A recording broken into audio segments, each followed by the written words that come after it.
તો એ હુંડીના જે અધ્યાયો છે, તો એ હુંડીના અધ્યાયો આપણે બધા ધ્યાનપૂર્વક સાંભળશું કે જેથી કરી અને આપને પુણ્ય ફળની પ્રાપ્તિ. તો સુખદેવ સુત પુરાણી હતા સૌનકાદી ઋષિમુનિઓને પહેલા સ્કંદની અંદર બતાવે છે કે આ વ્યાસ મુનિનું જે ચિંતન કર્યું, નારદજી આવ્યા અને આગલા જન્મની કથા કહી, ચતુશ્લોકી ભાગવત કહ્યું છે, તેમાંથી વ્યાસજીએ 18,000 શ્લોક બનાવ્યા અને ભાગવતની રચના કરી છે. ભાગવતની રચનાની અંદર પ્રથમ પેલું મહાભારતની શરૂઆત કરી, અશ્વત્થામા અને પાંડવોના પુત્રોને માર્યા એની કથા કીધી, દુર્યોધનનો મૃત્યુ પામ્યો છે તેની કથા કીધી, ઉત્તરાના ગર્ભનું ભગવાને રક્ષણ કર્યું છે, ભીષ્મ પિતા પાસે ગયા અને ઉત્તરાયણના સૂર્ય થયા, ભીષ્મ પિતાએ છે પોતાના દેહનો ત્યાગ કર્યો એ કથા કીધી છે. પછી ભગવાન જે છે દ્વારકાની અંદર આવ્યા અને તેનું જે સ્વાગત થયું એની કથા કીધી, પરીક્ષિત મહારાજના જન્મની કથા કીધી, વિદુરજી અને ધૃતરાષ્ટ્ર આ બંનેનો જે સંવાદ થયો, મંત્રીપદનો ત્યાગ કર્યો એની કથા કીધી, યુધિષ્ઠિરને નગરચર્યા જે છે એના અપશુકન થયા એની કથા કહેવામાં આવી. પછી અર્જુન જે દ્વારકા ગયા હતા અને યદુવંશનો જે સંહાર થયો એની કથા કીધી છે. પરીક્ષિત મહારાજ જે ગાદીએ આવ્યા, દિગ્વિજય કહ્યો, કળિયુગનું દમન કર્યું એની કથા કીધેલી છે. ત્યાર પછી જ્યારે પરીક્ષિત મહારાજ મુગિયા રમવા માટે ગયા અને તેને સમીક ઋષિનું જે અપમાન કર્યું એનાથી એને શ્રાપ મળ્યો એની કથા કહેવામાં આવી, અને શૃંગી ઋષિએ શ્રાપ આપ્યો એની કથા કીધી, અને ગંગા નદીના કિનારા ઉપર પરીક્ષિત મહારાજ છે અનશનનો વ્રત લઈ અને બેઠા. આટલી કથા છે પહેલા સ્કંદની અંદર કહેવામાં આવી છે.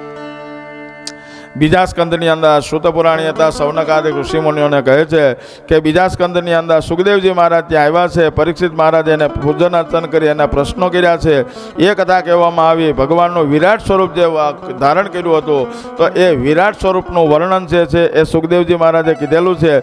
પછી સુખદેવજી મહારાજે 4 અધ્યાયો પૂરા થયા પછી એનું જે એને મંગલાચરણ કર્યું એની કથા કહેવામાં આવી. બ્રહ્માજીએ જે સૃષ્ટિનું સર્જન કર્યું એની કથા કીધી, ભગવાને વરાહ અવતાર લીધો એની કથા કહેવામાં આવી. શ્રી કૃષ્ણ ભગવાનના જન્મ સુધીના અવતરણોનું વર્ણન હતું. આ કહી અને બીજા સ્કંદને વિરામ આપ્યો. ત્રીજા સ્કંદની અંદર ધૃતરાષ્ટ્ર અને ગાંધારી એને દેહનો ત્યાગ કર્યો એની કથા કહેવામાં આવી. વિદુરજી અને ઉદ્ધવજીનો જે ભેટો થયો એની કથા કહેવામાં આવી. પછી ગોકુળની અંદર કરેલા લીલાનું વર્ણન કરવામાં આવ્યું. પછી દ્વારકાધીશે જે કથાને પ્રભાગ ક્ષેત્રની અંદર ભગવાન ગયા અને પોતાના દેહનો ત્યાગ કર્યો એની કથા કહેવામાં આવી.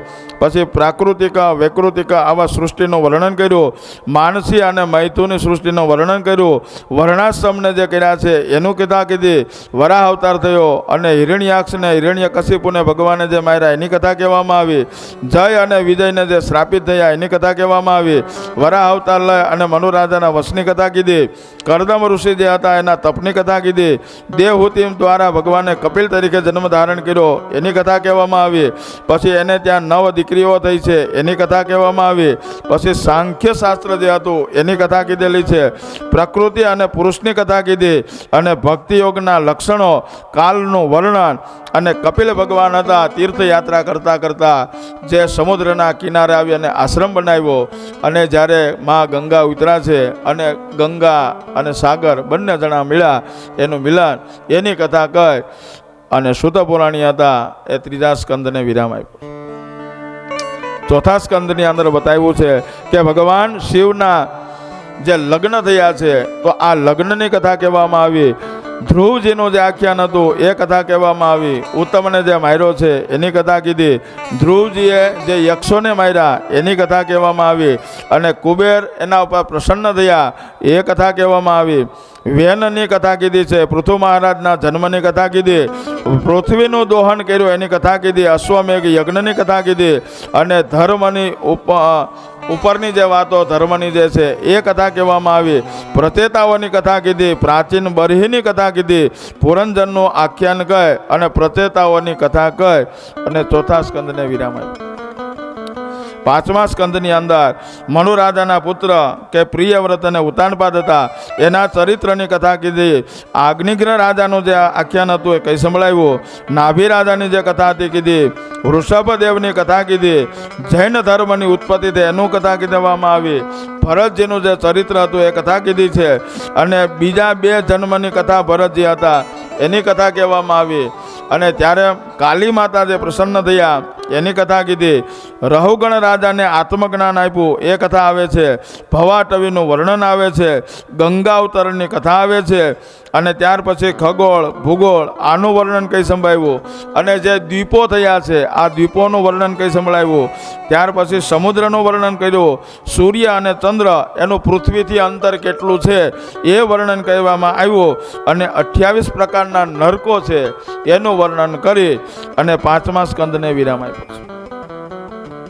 6ઠા સ્કંદની અંદર સૂત પુરાણી હતા, સૌનકાદિક ઋષિમુનિઓને કહે છે કે 6ઠા સ્કંદની અંદર અજામિલ જે હતા આ અજામિલની કથા કહેવામાં આવી, દક્ષના જન્મની કથા કીધી, હંસગોહ્ય સ્તોત્રની કથા કીધી, હરિયાસ્વ સબલાસ્વ એની કથા કહેવામાં આવી. નારદજીને દક્ષે જે શ્રાપ આપ્યો હતો એની કથા કહેવામાં આવી, અને ત્યાર પછી દક્ષની જે 60 દીકરીઓ હતા એના લગ્ન કર્યા એની કથા કહેવામાં આવી.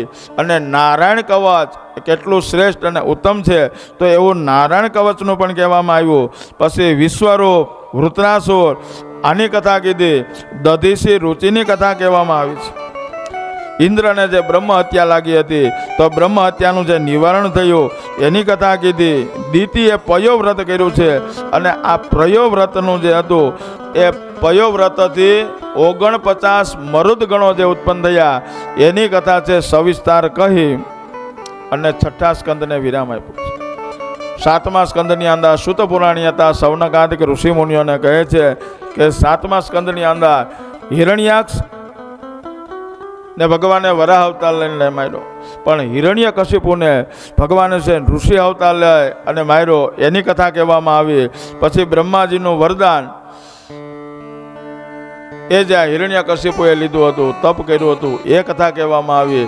પ્રહલાદજીને ભગવાનની જે ભક્તિ કરી છે અને એ ભક્તિથી પ્રસન્ન થયા તો આવા પ્રહલાદજીની કથા કીધી, અને પ્રહલાદના રક્ષણ માટે થઈ અને ભગવાને જે ઋષિ અવતાર લીધો એ કથા કહેવામાં આવી. પછી ગૃહસ્થ ધર્મના જે ગૃહસ્થાશ્રમને છે એ બધું સવિસ્તાર કઈ સંભળાવી અને 7મા સ્કંદને વિરામ આપ્યો છે. 8મા સ્કંદની અંદર ગજેન્દ્ર મોક્ષની કથા કીધી, ભગવાને હરિ જન્મ લીધો એ હરિકથા કહેવામાં આવી. સમુદ્ર મંથન થયું અને એમાંથી 14 રત્નો નીકળ્યા એની કથા કહેવામાં આવી. બલિરાજાના યજ્ઞની અંદર ભગવાન વામન સ્વરૂપે આવ્યા, ભગવાને 3 રગલા પૃથ્વી માગી અને બલિરાજાને પાતાળની અંદર ચાપ્યા, અને એ બલિરાજા પાસેથી ભગવાનને છોડાવવા માટે થઈ અને મહાલક્ષ્મી બેન તરીકે આવ્યા. શ્રાવણ મહિનાની પૂનમના દિવસે રક્ષાસૂત્ર બાંધ્યું અને ભગવાનની માગણી કરી છે. આ કથા છે કહેવામાં આવી છે. અને ત્યાર પછી મત્સ્ય અવતાર લીધો, કચ્છ અવતાર લીધો, આની સવિસ્તાર કથા કહી અને 8મા સ્કંદને વિરામ આપ્યો છે. 9મા સ્કંદની અંદર સુદ્યોમ્નની કથા છે, ચ્યવન ઋષિની કથા છે, નાભાગ રાજાની કથા છે, અમરીશની કથા છે, દુર્વાસા મુનિની કથા પણ છે, સૌભરી ઋષિની કથા છે, ત્રિશંકુની કથા છે, હરિચંદ્ર તારામતીની કથા છે, સગર રાજાની કથા કહેવામાં આવી, એના 60,000 દીકરાઓ એની કથા કીધી છે. સૌદાસનો જે જન્મ થયો એના કર્મની કથા કહેવામાં આવી, અને રામ જન્મની કથા કીધી, રાવણને જે માર્યો એની કથા કહેવામાં આવી, અને રામચંદ્ર ભગવાન ગાદી ઉપર બેઠા એની કથા કહેવામાં આવી. અને ત્યાર પછી ચંદ્રવંશ થયો એ ચંદ્રવંશની કથા કીધી. તો ચંદ્રવંશની અંદર પુરુરવા થયા, એના ઉર્વશીની સાથે લગ્ન થયા, અને ત્યાર પછી પરશુરામનો જે જન્મ થયો એની કથા કહેવામાં આવી. યયાતિ રાજાની કથા કીધી, અને દુષ્યંત અને શકુંતલા આની કથા કહી અને 9મા સ્કંદને વિરામ આપ્યો છે. 10મો સ્કંદની અંદર પૂર્વાર્ધ બતાવ્યો છે. તો પૂર્વાર્ધની અંદર છે કે દેવતાઓની સ્તુતિથી મથુરા નગરીની અંદર વસુદેવ અને દેવકી તરીકે દેવી દેવતાઓ હતા એ બધાએ જન્મ ધારણ કર્યો. ભગવાનના આવવાની જે છે એની બધી પ્રતીક્ષા કરવા લાગ્યા છે. વસુદેવ અને દેવકીજીના લગ્ન થયા છે ત્યારે આકાશવાણીએ જે કીધું હતું તો એની કથા કહેવામાં આવી. ત્યાર પછી ઉગ્રસેન મહારાજ, દેવકીજી, વસુદેવ આ બધાને કેદ કર્યા એની કથા કહેવામાં આવી. 6 બાળકોને માર્યા, 7મો ગર્ભ હતો એ રોહિણીની અંદર સ્થાપિત કર્યો એની કથા કહેવામાં આવી. અને 8મા ની અંદર ભગવાન શ્રી કૃષ્ણ પરમાત્મા પોતે આવ્યા અને ભગવાન ગોકુળની અંદર ગયા. એની સવિસ્તાર કથા કહેવામાં આવી. ગોકુળમાં લઈ અને ભગવાને જે જે લીલાઓ કરી છે, બધા રાક્ષસોને માર્યા છે, એની કથા કહેવામાં આવી. આમ 11 વર્ષ ને 52 દિવસ પછી અક્રૂરજી આવ્યા અને અક્રૂરજી હતા ભગવાનને ફરી પાછા તેડી મથુરાની અંદર ગયા. એ કથા કહેવામાં આવી. અને મથુરાની અંદર આવી અને ભગવાને જે જે રાક્ષસોને માર્યા એની સાથે સાથે કંસને માર્યો એની કથા કહેવામાં આવી. વસુદેવ અને દેવકીજી, ઉગ્રસેન મહારાજ એને બધાને કેદખાનામાંથી છોડાવ્યા એની કથા કહેવામાં આવી. અને ત્યાર પછી જરાસંઘે જ્યારે ચડાઈ કરી છે તો એ ચડાઈને લીધે છે અને ભગવાને જે છે યદુવંશીઓ છે એમાં વૃષ્ણિકુળ, ભોજકુળ અને અંધકુળ આ બધાને નગરીની અંદર સ્થાપિત કર્યા એની કથાઓ કહેવામાં આવી. અને ત્યાર પછી ભગવાન છે દ્વારકાધીશ બન્યા એની કથા કહેવામાં આવી. મુચકુંદ ઋષિ જે હતા એને મુચકુંદ ઋષિને ભગવાને અંત સમયે દર્શન આપ્યા એની કથા કહેવામાં આવી. અને ત્યાર પછી ભગવાન દ્વારકાધીશ બન્યા છે. આટલું પૂર્વાર્ધની અંદર બતાવ્યું છે. ઉત્તરાર્ધની અંદર ભગવાન દ્વારકાધીશ થયા તો ત્યાર પછી એને યજ્ઞોપવિત સંસ્કારને થયો છે. ભગવાન 64 કળાની અંદર 32 લક્ષણા. તો આવા ભગવાન કૃષ્ણ પરમાત્મા ભણીને આવ્યા. તો ભણીને આવ્યા પછી એના જે લગ્ન થયા તો એવા રૂક્ષ્મણી સહિત 8 પટરાણીઓ અને એ 8 પટરાણીઓ સહિત ઉત્તરાર્ધની અંદર પછી બતાવ્યું છે કે ભગવાનના આટલા સુધીનો છે પૂર્વાર્ધ બતાવ્યો. ઉત્તરાર્ધની અંદર કે ભગવાનના લગ્ન જે થયા છે એ રૂક્ષ્મણી સહિત બધાની 8 પટરાણીઓ થઈ છે. ભૌમાસુરને માર્યો તો ભૌમાસુરે જે 16,100 રાણીઓને ભેગી કરી હતી એણે ભગવાને છોડાવી એટલે એની સાથે લગ્ન કર્યા.